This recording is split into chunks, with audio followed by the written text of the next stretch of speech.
Hello வணக்கம். இது உங்கள் சிவி ஜோன். எல்லாரும் எப்படி இருக்கீங்க? இப்போ பார்த்தீங்கன்னா ஒரு சம்பவம். அதாவது வாடி வாடி வாடி அந்த பாட்டு ஒன்று போட்டாங்க. ஆக்சுவலாக அது போட்டது என்னமோ சபரி டீமுக்காக தான். சூப்பர் பாட்டு, நல்லாயிருக்கும். அந்த பாட்டு ரொம்ப ஹிட்டு. ஆனால் எடிட்டர் வேலை பண்ணார் பாருங்க ஒருத்தர். அதாவது எடிட்டர் வேலை இல்லை, எடிட்டிங் வேலை, அதாவது கேமராமேன் பண்ணார் பாருங்க ஒரு வேலை. செம்ம மாதம் இருந்துச்சு. அதை பற்றி பார்க்கலாம். அதுக்கு முன்னாடி பார்க்குற எல்லோரும் நம்மளோட சேனலை சப்ஸ்கிரைப் பண்ணிட்டு பாருங்கள், லைக் பண்ணுங்கள், கமெண்ட் பண்ணுங்கள், ஷேர் பண்ணுங்கள். என்னென்னா சூப்பராக இருந்துச்சு. வாடி வாடி அந்த பாட்டு வந்து நினச்சேன் இதில் வந்து ஏதோ வேலை பண்ண போகிறாங்கன்னு. ரெண்டு பேரும் அநியாயம் பண்ணுறாங்க. கேமராமேனும் ஃபுல் ஃபோக்கஸ் பார்த்தீங்கன்னா அந்த டீம் தான் ஆடிட்டுருக்கா. அங்கே கம்மியாக காமிச்சிட்டு இங்கே ஃபுல்லாக காமிக்கிறார். கமருதீனும் விஜய் பார்த்து டான்ஸ் பண்ணுறது ஒரே சிரிப்பு. அவரும் வந்துட்டு அந்த சொல்லுவாங்களே அந்த வார்த்தையில் வரல, ஓ நல்லவன் நான் இருப்பேன் அப்படி இப்படின்னு, அதுக்கெல்லாம் இவர் ரியாக்ட் பண்ணுறாரு. அவங்கள அப்படி இது பண்ணுறாங்க. அந்த பக்கம் எல்லோரும் இவங்க மேலே தான் ஒரே கண். ஏன்னா வந்து ஒரு கப்பலாக வந்துட்டு கரெக்டாக போயிட்டுருக்குங்க.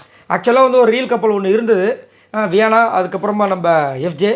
வெளியில் அது உங்களுக்கு வந்து நிறைய ப்ரொமோஷனாக போட்டு ப்ரொமோட் பண்ணாங்க. பட் அது செட் ஆகலை. அதுக்கப்புறம் வியானாவே அனுப்பிச்சி விட்டாங்க. ஒருவேளை அடுத்த வாரம் ஃப்ரீ ஸ்டாஸ்க்கு வருது, வியானாமா ஏற்கனவே ட்ரெஸ்லாம் கொடுத்து அனுப்பலை.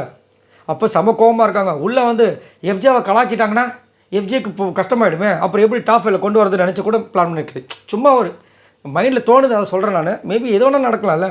ஸோ அது மாதிரி வந்து வியானா போயிட்டாங்க. ஒரு வேளை ஆனால் வியானா இருந்ததுனா கண்டிப்பாக ஃப்ரீ ஸ்டாஸ்க்கில் ஒரு சம்பவம் நடந்திருக்கும். ஏன்னா ட்ரெஸ் வேறு 2 வாரமாக வரவே இல்லை. அப்படின்னு இருக்கும்போது அவங்க செம்ம உக்கரத்தில் இருந்திருக்கலாம் அப்படின்னு தோணுது. எது எப்படியோ இவங்க 2 பேரும் அந்த சாங்ஸ்க்கு அப்பயும் சரி, அதே மாதிரி டான்ஸ் அவங்களுடைய இது மன்மதராசா சாங்க்கு வந்து என்ன பண்ணியிருப்பார், நம்ம வினோத் வந்துட்டு அரோரா தூக்கியிருப்பார் இடுப்பில்.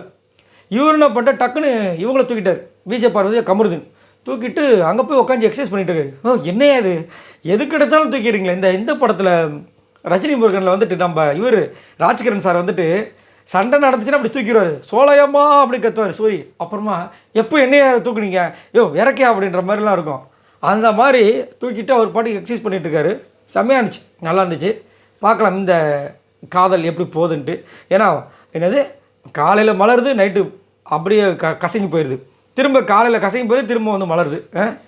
இதை பற்றி உங்களோட கருத்துக்களை சொல்லுங்கள். பாய் நண்பர்களே.